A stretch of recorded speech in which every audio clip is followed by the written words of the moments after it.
Hi friends, YouTube ಚಾನಲ್ಗೆ ಸ್ವಾಗತ. ಗೃಹಲಕ್ಷ್ಮಿ ಯೋಜನೆಯ ಹಣ ಯಾವಾಗ ಬರುತ್ತದೆ ಇಲ್ಲಿ ತಿಳಿಯೋಣ ಬನ್ನಿ. ನಮ್ಮ ಕರ್ನಾಟಕದಲ್ಲಿ ಗೃಹಲಕ್ಷ್ಮಿ ಯೋಜನೆಯನ್ನು ಮೊಟ್ಟ ಮೊದಲ ಬಾರಿಗೆ ಕಾಂಗ್ರೆಸ್ ಪಕ್ಷ ಕರ್ನಾಟಕದಲ್ಲಿ ಅಧಿಕಾರಕ್ಕೆ ಬಂದ ನಂತರ 2023 ಆಗಸ್ಟ್ ತಿಂಗಳಲ್ಲಿ ಜಾರಿಗೆ ತಂದಿದೆ. ಹೌದು ಸ್ನೇಹಿತರೆ, ಕರ್ನಾಟಕದಲ್ಲಿ ಅಧಿಕಾರಕ್ಕೆ ಬರುವ ಉದ್ದೇಶದಿಂದ ಕಾಂಗ್ರೆಸ್ ಪಕ್ಷ ಜನರಿಗೆ 5 ಗ್ಯಾರಂಟಿ ನೀಡುವುದಾಗಿ ಭರವಸೆ ನೀಡಿತು. ಆದರೆ ಈ ರೀತಿ ಗ್ಯಾರಂಟಿ ಯೋಜನೆಗಳನ್ನು ಅಧಿಕಾರಕ್ಕೆ ಬಂದ 6 ತಿಂಗಳ ಒಳಗಡೆ ಜಾರಿಗೆ ಬಂದಿದೆ. ಈ 5 ಗ್ಯಾರಂಟಿ ಯೋಜನೆಗಳ ಪೈಕಿ ಗೃಹಲಕ್ಷ್ಮಿ ಯೋಜನೆ ಕೂಡ ಒಂದು ಗ್ಯಾರಂಟಿ ಯೋಜನೆಯಾಗಿದೆ. ಈ ಗೃಹಲಕ್ಷ್ಮಿ ಯೋಜನೆಯ ಮೂಲಕ ಅರ್ಜಿ ಸಲ್ಲಿಸಿದಂತಹ ಮಹಿಳೆಯರಿಗೆ ಪ್ರತಿ ತಿಂಗಳು 2,000 ಹಣವನ್ನು ರಾಜ್ಯ ಸರ್ಕಾರ ಕಡೆಯಿಂದ ಮಹಿಳೆಯರ ಖಾತೆಗೆ ನೇರವಾಗಿ ಹಣ ವರ್ಗಾವಣೆ ಮಾಡುತ್ತಾ ಬರಲಾಗಿದೆ ಮತ್ತು ಇಲ್ಲಿಯವರೆಗೂ 19 ಕಂತಿನ ಹಣದವರೆಗೆ ಹಣ ವರ್ಗಾವಣೆ ಮಾಡಲಾಗಿದ್ದು, ಕೆಲವು ಮಹಿಳೆಯರಿಗೆ 19 ಕಂತಿನ ಹಣ ಬಂದಿದೆ ಹಾಗೂ ಇನ್ನು ಕೆಲ ಮಹಿಳೆಯರಿಗೆ ಈ 19 ಕಂತಿನ ಹಣ ಬಂದಿಲ್ಲ. ಅಂದರೆ ಫೆಬ್ರವರಿ ಹಾಗೂ ಮಾರ್ಚ್ ಮತ್ತು ಮೇ ತಿಂಗಳ ಹಣ ಇನ್ನು ಮಹಿಳೆಯರಿಗೆ ಜಮಾ ಆಗಿಲ್ಲ. ಹಾಗಾಗಿ ಪೆಂಡಿಂಗ್ ಇರುವಂತಹ 3 ಕಂತಿನ ಹಣ ಯಾವಾಗ ಬಿಡುಗಡೆಯಾಗುತ್ತದೆ ಎಂದು ಕಾಯುತ್ತಿದ್ದಾರೆ. ಹೌದು ಸ್ನೇಹಿತರೆ, ಮಹಿಳೆಯರು ಗೃಹಲಕ್ಷ್ಮಿ ಯೋಜನೆಯ ಹಣ ಬಿಡುಗಡೆಯ ಬಗ್ಗೆ ಎದುರು ನೋಡುತ್ತಿದ್ದು, ಇದಕ್ಕೆ ಸಂಬಂಧಿಸಿದಂತೆ ಸುದ್ದಿಗಾರರೊಂದಿಗೆ ಲಕ್ಷ್ಮಿ ಹೆಬ್ಬಾಳ್ಕರ್ ಅವರು ಮಾತನಾಡಿ ಈ ರೀತಿಯಾಗಿ ಉತ್ತರ ನೀಡಿದ್ದಾರೆ. ಇದಕ್ಕೆ ಸಂಬಂಧಿಸಿದಂಥ ವಿವರಗಳು ಹೀಗೆ ಇದೆ ನೋಡಿ. ಗೃಹಲಕ್ಷ್ಮಿ ಹಣ ಯಾವಾಗ ಬಿಡುಗಡೆ? ಗೃಹಲಕ್ಷ್ಮಿ ಯೋಜನೆಯ ಫೆಬ್ರವರಿ ಹಾಗೂ ಮಾರ್ಚ್ ತಿಂಗಳ ಹಣ ಯಾವಾಗ ಬಿಡುಗಡೆ ಮಾಡುತ್ತಾರೆ ಎಂದು ಸುದ್ದಿಗಾರರು ಲಕ್ಷ್ಮಿ ಹೆಬ್ಬಾಳ್ಕರ್ ಅವರನ್ನು ಪ್ರಶ್ನೆ ಮಾಡಿದರು.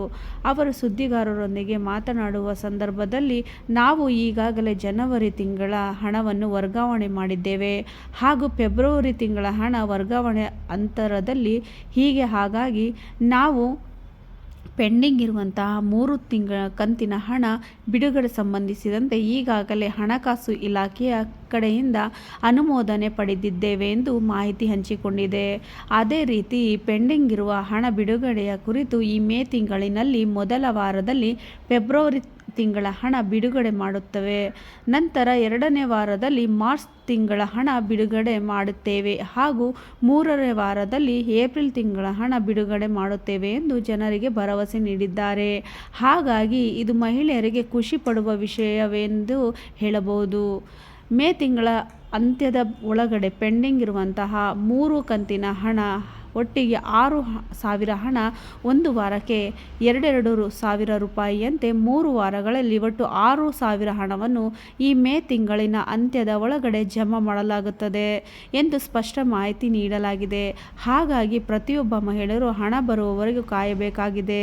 ಗೃಹಲಕ್ಷ್ಮಿ ಪೆಂಡಿಂಗ್ ಇರುವ ಹಣ ಪಡೆಯಲು ಏನು ಮಾಡಬೇಕು?